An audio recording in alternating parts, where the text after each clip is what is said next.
Boa noite. Crise em Guarujá. Queda de arrecadação faz prefeitura deixar de pagar serviços essenciais. Há 4 dias, a coleta de lixo na cidade está prejudicada. O déficit é superior a 20 milhões de reais. Por toda a cidade, a situação é a mesma. Sacos e mais sacos de lixo que se acumulam nas portas das casas. Na rua Francisco Arnaldo Gimenez, no bairro Santo Antônio, além da sujeira, os moradores têm que conviver com os urubus. A prefeitura está há 3 meses sem pagar a empresa responsável pela coleta. A dívida é de cerca de 18 milhões de reais. O Guarujá é um lixo, né, hoje em dia, né? O lixo é apenas a consequência do que a prefeita está fazendo. Desde dezembro do ano passado, a prefeitura tem um déficit financeiro de 20%, o que equivale a aproximadamente 20 milhões de reais. Segundo a administração, isso está relacionado à crise financeira pela qual o país está passando. Nós temos uma situação delicada a nível de estado e a nível nacional. E com isso cria uma inadimplência muito grande. Então hoje a prefeitura está sofrendo, tem aí em torno de uns 20% de diminuição na arrecadação, onde está gerando algumas dificuldades da gente cumprir os compromissos que nós temos com os prestadores de serviços e os fornecedores, né? Ainda nessa tarde, está prevista uma reunião entre a administração municipal e os vereadores. A expectativa é que seja aprovado o Refis, programa que visa incrementar a arrecadação. O Refis ele dá a oportunidade para o contribuinte quitar os seus débitos. Então, se você tem um débito, às vezes é até por desconhecimento, como é uma cidade turística, então às vezes a pessoa nem recebe o carnê, então fica com esse valor, mas a pessoa provocada, ela tem interesse em vir e fazer a quitação. E o Refis, ele proporciona, sabe, isenção de multa, isenção de correções, quer dizer, então ele ajuda nesse sentido. Enquanto a coleta está suspensa, operários da prefeitura improvisam a limpeza nos bairros onde há maior circulação de pessoas. A ação paliativa da administração municipal está sendo divulgada pelas redes sociais. Mesmo assim, revoltados com a situação, no domingo à noite os moradores começaram a jogar sacos de lixo em frente ao prédio da prefeitura. A guarda municipal foi acionada e recolheu todo o material. Ainda não há um prazo para que a Terracom volte com o serviço. Enquanto isso, os moradores continuam a conviver com esse cenário. Um cheiro horrível nas ruas, no bairro, uma situação lamentável, né? Uma calamidade aí, essa prefeita não está contribuindo com a sociedade, no que ela deveria fazer, que é a obrigação dela, manter a cidade limpa, coleta direitinho. Acabei de passar ali, vi que tem bastante urubu, acaba colocando em risco até mesmo a população. Uma coisa assim, é degradante, né? Você vê que assim, a prefeitura com tudo, tipo, não traz melhoria nenhuma para a cidade e ainda por cima, mais uma dessa. A reunião entre prefeita e vereadores ainda não terminou. Um menino de 6 anos desapareceu ontem no Rio Cubatão, próximo à Vila dos Pescadores. De acordo com os bombeiros, ele e outras 2 crianças estavam se afogando. Essas 2 crianças chegaram a ser retiradas por moradores. As buscas que duraram todo o dia deverão ser retomadas amanhã pela manhã. Famílias que perderam as casas em um incêndio na noite de sexta-feira no Jardim Rádio Clube em Santos realizaram um protesto hoje. Elas afirmam que estão dormindo na rua e pedem providências à prefeitura. As famílias começaram a semana na casa de parentes, aguardando uma solução da prefeitura. Com cartazes, se reuniram em frente ao Centro de Capacitação Pessoal e Profissional de Santos. Elas pedem moradia e assistência. Queremos moradia! Meu filho está na casa do pai dele, eu estou na casa do meu namorado. Mas é ruim, porque tem gente, eu tenho só um filho, tem gente que tem 4, 6, até mais. A minha mãe tem 6 filhos, está na casa da minha tia. Porque graças a Deus conseguiu. Mas ontem estava lá a criança com a doação de um colchão para uma família que tem 6, dormindo lá, ó, no muro da escola. Até agora nós não tivemos apoio nenhum, não teve abrigo pra gente, para as pessoas que estão na rua, que não tem moradia, não tem familiar por perto, estão na rua dormindo. Tem criança de 3, 4 anos dormindo na maquise, tem móveis dos pessoal que está na chuva desde ontem e nós queríamos uma solução para poder ajudar. Segundo a Secretaria de Assistência Social, ninguém ficou sem atendimento e ainda há vagas em abrigos, caso alguém esteja sem ter para onde ir. As pessoas ocupem essas vagas que ainda estão em aberto, caso necessitem do abrigo. Qual é o procedimento? Nós estamos aqui o tempo inteiro, hoje o dia inteiro, a semana inteira. Nós tivemos ontem, enfim, durante o fim de semana, é só nos procurar. O fogo tomou conta de cerca de 150 moradias no caminho São José por volta das 11h30 da noite de sexta-feira. Bombeiros de Santos e São Vicente e Cubatão foram acionados para combater as chamas. O fogo foi controlado 1h30 após o início do incêndio. Estava dormindo eu, minha mulher, que estava acordada, meu neto, que estava no computador, né? Aí começou, ele disse que começou uns estalos que pensou até que fosse tiro, né? Aí quando ele foi ver, o pessoal estava gritando, incêndio, fogo, fogo, fogo. Que ele acordou, me chamou, eu peguei minha mulher e falou, pega a avó, vamos embora. Que eu peguei a avó, que eu já ia sair, o fogo já estava tomando conta de tudo já. Estava arrumando a casa, lavando uma louça para a mulher, né? Lavando a louça para a mulher, e a mulher veio e mandou, vem cá ver um negócio aqui. Quando eu vi, estava pegando fogo no beco. No beco, pegando assim, espalhou pela ponte e pegando. Aí eu fiz, eu arrombei a porta de trás, a janela de trás, que não dá para sair mais na frente, né? Aí teve que quebrar o madrinho por baixo para poder sair com a mulher. Todas as famílias que perderam suas moradias devem ir até o Centro da Juventude, onde podem fazer o cadastro para retirar doações. No Centro de Convivência São José, é possível receber itens de primeira necessidade. De acordo com a Prefeitura, até o fim da semana, as famílias vão saber para onde serão encaminhadas. A partir de agora, nós vamos pegar esses cadastros, enviar para a Coab e esses cadastros serão cruzados com os dados das demais políticas públicas, educação, saúde e da própria assistência social. Porque muitas pessoas que foram atingidas, elas já têm cadastro único na assistência social. Aí, a partir do cruzamento destes dados, o governo como um todo vai decidir quais são as próximas medidas a serem tomadas. Quem quiser ajudar pode entregar doações no Fundo Social de Solidariedade, que fica na Avenida Conselheiro Nébias 388. Lá são feitas as triagens para que o material já chegue separado para doação. Um bombeiro foi morto a tiros dentro de um mercado no Parque Umuarama, em Itanhaém, no sábado. José Augusto da Silva, de 49 anos, foi surpreendido por 2 homens armados quando lhe perguntaram se ele era o segurança do local. Antes de responder, o bombeiro tomou um tiro no peito. Um terceiro envolvido esperava a dupla dentro de um carro para fugirem. Márcio Henrique Ribeiro, o Bola, de 23 anos, foi preso no domingo e confessou ter participado do crime. Os outros continuam foragidos. A polícia trabalha com 2 linhas de investigação: tentativa de roubo ou execução. Nada foi levado do estabelecimento. O veículo leve sobre trilhos ainda está em fase de testes na região, mas já sofreu ação de vândalos. Hoje, vários vagões de um dos 3 VLTs que ficam na estação Pinheiro Machado amanheceram pichados. Segundo testemunhas, cerca de 10 pessoas teriam participado da ação, rendido o guarda que faz a segurança no local. Logo cedo, o veículo leve sobre trilhos, que está funcionando em fase de testes, foi coberto com uma lona. Ele ficará paralisado até que a limpeza seja finalizada. A polícia investiga o caso. Pichação é crime e a pena de detenção pode variar de 3 meses a 1 ano, além de multa. Uma denúncia sobre um carro roubado terminou com uma grande apreensão de drogas em Cubatão. O criminoso foi flagrado em uma chácara próxima à rodovia Padre Manuel da Nóbrega. Ao ser capturado, entregou, além do carro, 2 tonéis cheios de entorpecentes. Ao todo, foram apreendidos 11.500 pinos de cocaína, mais de 70 quilos de maconha, balanças digitais e bananas de dinamite. O homem, que se identificou como caseiro do imóvel, era foragido da justiça por assalto à mão armada. Segue até o dia 30 a campanha nacional de vacinação contra a poliomielite. Crianças até 5 anos devem ser vacinadas. A expectativa do Ministério da Saúde é imunizar 106 mil crianças na Baixada Santista. Tomar a gotinha contra a paralisia infantil é bem rápido.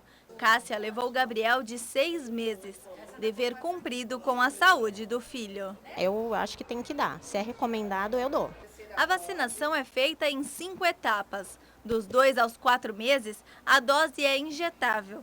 Já a partir dos 6 meses aos 4 anos, a vacina é oral. Tem que zelar, né? Eu acho que isso faz parte. A vacina pode ser encontrada em todos os postos de saúde.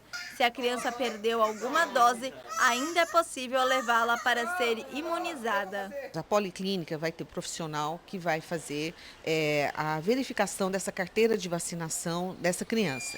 Então, dependendo do que ela já tomou ou que ela ainda não tenha tomado, vai ser dado ou a vacina injetável ou a vacina oral. O importante é que essa criança vai ser imunizada contra a poliomielite. Mesmo com a doença já erradicada no Brasil, a vacinação é importante para manter o vírus fora de circulação. Segundo o Ministério da Saúde, a meta é imunizar 12 milhões de crianças em todo o país. Em Santos, a expectativa é atingir 95% dos pequenos. Já completamos 47% dessa meta, é um número bastante significativo. Ou seja, nós temos mais de 9.300 crianças já vacinadas, do montante que a gente tem que vacinar, que é em torno de 18.300 também. O importante dessa vacina é que essa doença, apesar da gente já considerar como erradicada, controlada no Brasil, nós não podemos abrir mão porque existem outros países que estão com esse problema de doença. E o Brasil é uma porta de entrada aberta para o mundo todo, né? Então é importante que tome essa vacina porque é uma doença que afeta os membros inferiores, né? E é uma doença muito triste. Então, se a gente tem como vacinar, né, por que não fazê-lo? A campanha segue até 31 de agosto. Os pais devem levar a caderneta para que os profissionais de saúde avaliem vacinas vencidas ou em atraso. E a atualização pode ser feita no mesmo dia. Pode ser contra hepatite, contra meningite, varicela, rubéola, são várias vacinas e essas carteiras são atualizadas de acordo com o calendário vacinal do Ministério da Saúde. Gabriel, por exemplo, lá do começo da reportagem, também tomou a vacina contra a pneumonia. Ele chora, mas não sabe o quanto faz bem essa picadinha. 6 motoristas foram autuados em uma blitz da lei seca neste domingo em São Vicente. Com bloqueios nas avenidas Manuel da Nóbrega e Antônio Emerick, foram aplicados 99 testes do bafômetro. Os autuados tiveram a carteira de habilitação suspensa e terão de pagar uma multa de R$ 1.915,40. Depois do intervalo, as notícias do esporte. Além da reta final dos Jogos da Unisanta, você vai ver a goleada do Santos contra o Avaí. Nós voltamos já.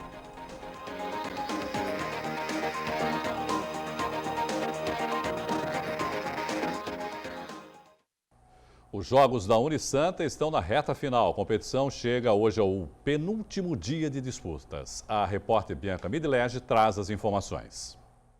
Hoje é dia de disputas aqui no Complexo Aquático da Unisanta. 12 equipes femininas e 11 masculinas entram na água daqui a pouco. Os campeões serão conhecidos ainda hoje. Já no ginásio poliesportivo tem as finais do basquete feminino e masculino. Lembrando que o jogo dos meninos entre Engenharia, Unisanta e Educação Física Praia Grande será transmitido ao vivo. Ainda no pole tem as semifinais do futsal masculino. Já no ginásio Laerte Gonçalves serão conhecidos os campeões do vôlei feminino e masculino. E no centro de treinamento tem as finais do futebol society feminino e masculino. É com você, Irineu. Desde a chegada do técnico Dorival Júnior, o Santos é outro time. Os números do treinador impressionam. Em 9 jogos foram 6 vitórias, 2 empates e apenas uma derrota. Na Vila Belmiro, então, os resultados são ainda melhores. Em 6 jogos, 100% de aproveitamento. No sábado, foi a vez do Avaí sentir a força do novo peixe. Logo aos 10 minutos, o Santos abriu o placar. Lucas Lima bate o escanteio e Gabriel conta com a sorte para marcar. 3 minutos depois, o peixe amplia. Ricardo Oliveira toca para Thiago Maia, que domina e chuta no canto. Ainda na primeira etapa, o Avaí diminui. Camacho faz um ótimo lançamento para Léo Gamalho, que chuta no canto. Aos 3 minutos da segunda etapa, o Peixe aumenta a vantagem. Geovânio dá um bom passe para o artilheiro Ricardo Oliveira, que avança em velocidade e não desperdiça. Aos 35 minutos, o alvinegro praiano marca o 4º gol. Leandro tenta o cruzamento, a zaga catarinense falha e Nilson completa. Os catarinenses ainda tentaram reagir. Nino Paraíba cruza na área, Camacho ajeita de cabeça e Léo Gamalho diminui de novo. Mas nos acréscimos o alvinegro praiano fecha a conta. Lucas Lima cai na área e o juiz marca pênalti. O próprio Lucas Lima bate e converte. Final na Vila Belmiro, Santos 5, Avaí 2. Com a vitória, o Santos sobe para a 11ª posição, agora com 27 pontos. O Peixe volta a campo nesta quarta-feira pela Copa do Brasil contra o Corinthians, em Itaquera, às 10 da noite. Já pelo Campeonato Brasileiro, o Santos volta a jogar no domingo, às 6h30 da noite, contra o Cruzeiro, no Mineirão. E para falar mais sobre o Peixe, eu converso agora com o editor do Santa Portal, Juan Real. Juan, boa noite. Você diria que chegar a Libertadores pelo Brasileirão é sonhar alto demais para o time do Dorival Júnior, apesar, né, desses números positivos, né, do Dorival? Muito bons, né? Boa noite, Irineu. Boa noite, amigos do Caderno Regional. Olha, Irineu, o Santos está a 6 pontos do primeiro time no G4 e a 6 pontos do primeiro time no Z4. E vem recentemente de estar dentro da zona de rebaixamento, em último colocado, e assustar a sua torcida. Está numa arrancada ótima, né? Os números do Dorival Júnior estão aí, a gente não pode duvidar. Aliás, né, desse retrospecto de uma derrota e os empates foram fora de casa, e o Santos está indo para um novo desafio no Brasileirão fora de casa, e tem totais chances até de ganhar, porque o Cruzeiro também vem muito mal na tabela, né? Tirando fora a Copa do Brasil. Eu acho que a gente falar de Libertadores é muito cedo ainda, Irineu, porque o Santos não faz muito tempo estava muito ruim e agora vem numa ascensão boa. Se a gente for pegar o Palmeiras, por exemplo, mudou de treinador, teve uma arrancada muito boa e agora vem numa sequência perdendo. De 4 jogos, ganhou só 1, perdeu 3. Então acho que tem que ter cautela. O importante para o Santos é realmente tirar o pé da lama, que era ali na zona de rebaixamento. Agora está bem no meio da tabela, tem chance para respirar, pode perder um jogo e não ficar muito nervoso, mas eu acho que impossível não é, né? Nada no futebol brasileiro é impossível, tudo pode acontecer. Em 2008 teve aquela arrancada do Flamengo que ninguém imaginava, e o Palmeiras, que estava com 15 pontos na frente, acabou ficando até fora da Libertadores, e o Flamengo foi campeão brasileiro. Então nada é impossível. Mas eu acho que o Santista tem que comemorar que o Santos está longe aí dessa questão da zona de rebaixamento. Bom, em relação à participação dos outros times grandes do estado na rodada, o Corinthians venceu e venceu bem o Cruzeiro em casa, segue firme na liderança da competição com 43 pontos. Wagner Love marcou 2 gols na vitória por 3-0. Jadson fez o outro. Não era o momento do Wagner Love se recuperar, né? Pois é, ele podia esperar, né? A gente até conversava isso, né, Irine? Eu acho que o que mais chama a atenção nessa vitória do Corinthians foi logo após a derrota para o Santos, logo após perder o Luciano, que era a grande referência dos gols nos últimos jogos, e o Wagner Love vivendo uma péssima fase e recebendo muitas críticas. Aí ele vai lá, mete 2 gols, o Jadson o terceiro, o Corinthians faz os 3 gols necessários para tirar o Santos na Copa do Brasil, e a torcida também não desanimou, pelo contrário, bateu o recorde de público na Arena Corinthians. Então, o Santos vai enfrentar um páreo duríssimo. Todo mundo sabia que ia ser um páreo duro. E talvez, Irineu, até para o próprio Dorival Júnior ali na pré-eleição, falar, gente, esse é o Corinthians, a gente nunca pode subestimar. Então vamos entrar sério, vamos para cima, porque acho que também recuar é perigoso, tem que ir mesmo para cima, sem desmerecer o Corinthians, mas tem que jogar de igual lá na arena e procurar o resultado. Mas para o Santos é um alerta muito grande, o Corinthians fez esse resultado muito bom, e o Corinthians líder absoluto, continua bem no Brasileirão, candidato fortíssimo ao título. O Atlético Mineiro chegou um pouco ali ganhando o Palmeiras, né? Mas a distância é até grande já. Agora. A distância é grande. O Palmeiras se deu mal, foi ao Estádio Independência e perdeu por 2-1 de virada para o Atlético Mineiro. Andrei marcou para a equipe da capital e o artilheiro Lucas Prato, para variar, né, fez os 2 do vice-líder do Brasileirão. O Palmeiras agora é o 5º colocado com 31 pontos. Perdeu mais uma vez a chance de entrar no G4, né? O Palmeiras, apesar que jogou bem, foi uma partida movimentada também essa, né? Bom jogo, né, Irineu? E que sina do Marcelo Oliveira com o Atlético Mineiro. Quando ele estava lá no Cruzeiro, impressionante. O Cruzeiro ganhava tudo, mas o Atlético sempre ia lá e beliscava uma vitória. E também para o palmeirense, o Palmeiras acabou trazendo o Cristaldo em vez do Lucas Prato, né? Quando chegou o Cristaldo.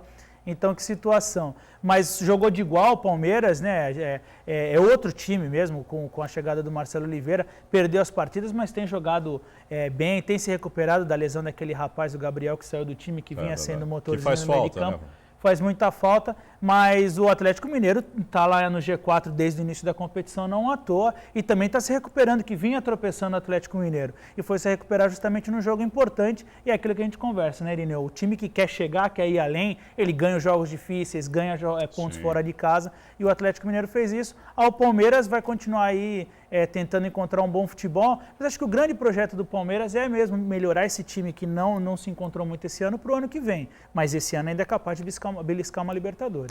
Bom, o São Paulo também se deu mal. No Maracanã, perdeu para o Flamengo, também de virada. Foi uma rodada de viradas, né, Juan?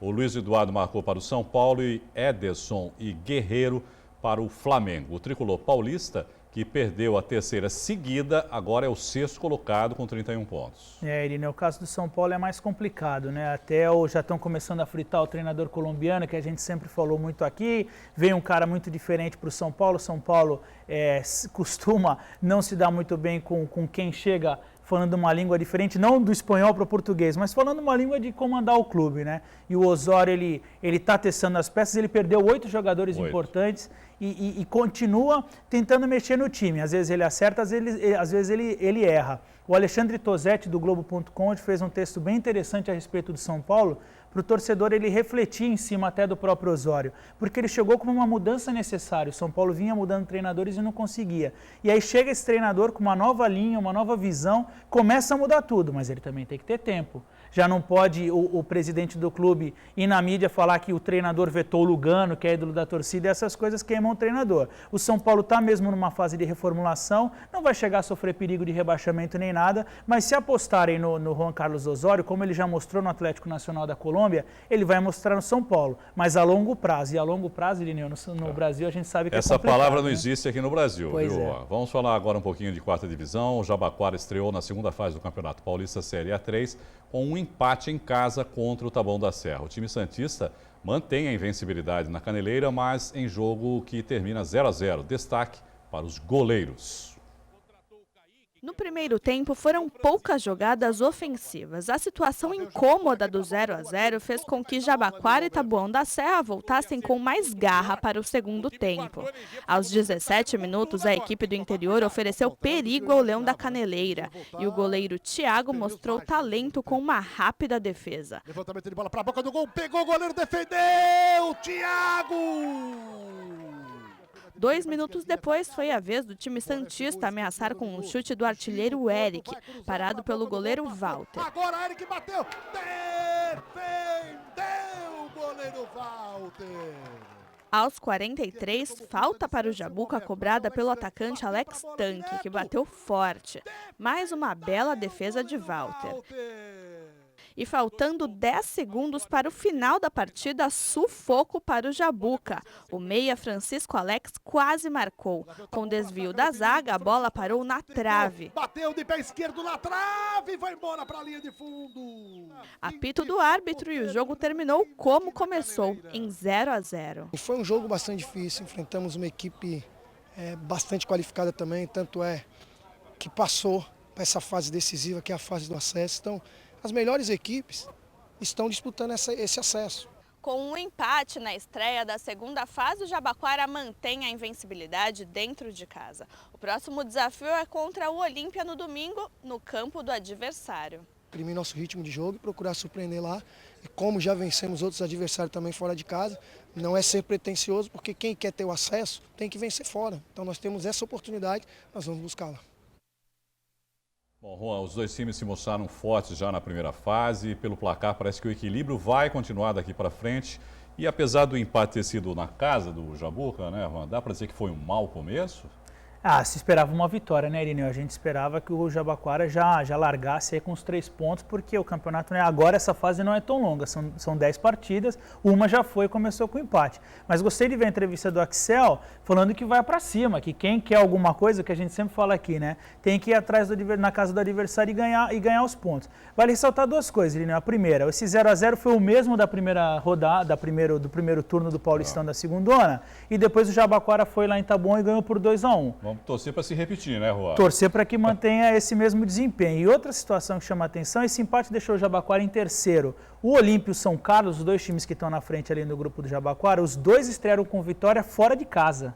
E agora o Olímpia vai jogar com o Jabaquara em casa. Então é uma partida que o Jabaquara não pode mesmo pensar em empatar. Tem que ir lá para ganhar, porque a competição é curta e agora precisa de pontos. Então o Jabaquara tem que mostrar a força que já no primeiro turno mostrou de buscar pontos fora de casa, mostrar agora também. É fase decisiva. Juan, obrigado, boa noite para você, viu? Eu que agradeço, Irineu. Boa noite, até quinta-feira vamos ter muito assunto com esses Santos e Corinthians aí, notícias boas, espero. Pois é, boa noite, amigos do Caderno Regional também. O jornalista e empresário Milton Neves esteve em Santos na última sexta-feira. Após uma visita a antigos amigos, participou de um bate-papo com estudantes de jornalismo da Unisanta. Milton Neves chegou em Santos e foi direto para um dos pontos de encontro mais conhecido pelos torcedores do Peixe. Na padaria, nada como muito bom humor para reaproximar velhos amigos. Esse cara não jogava nada, esse negão aqui, ó. Entendeu? O Aloysio Guerreiro era muito melhor que ele. Entendeu? Mas ver velho pra mim é a melhor coisa do mundo, a mais velho do Santos, entendeu? É gostoso você rever os amigos, que o Milton fazia muito tempo que eu não via, tenho amizade de muitos anos com ele, né? Então é legal, é bom e é gratificante você rever os amigos, que é de suma importância.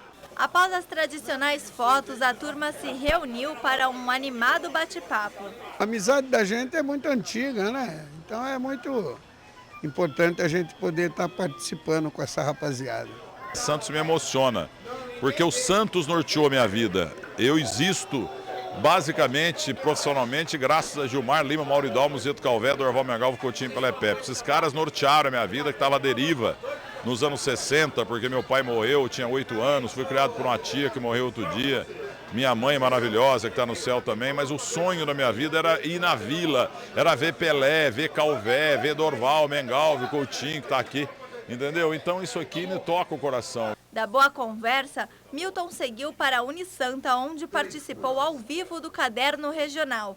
Na saída do estúdio, foi recebido pelo presidente do Sistema Santa Cecília de Comunicação, Marcelo Teixeira, e pela reitora da universidade, Silvia Teixeira. Um profissional altamente capacitado, competente, tem uma longa história no rádio e na imprensa brasileira. E ele criou uma característica própria no desenvolvimento da sua carreira. Hoje ele é referência, não só na área esportiva, mas referência quando a gente comenta qualquer fato que possa despertar o interesse do jovem.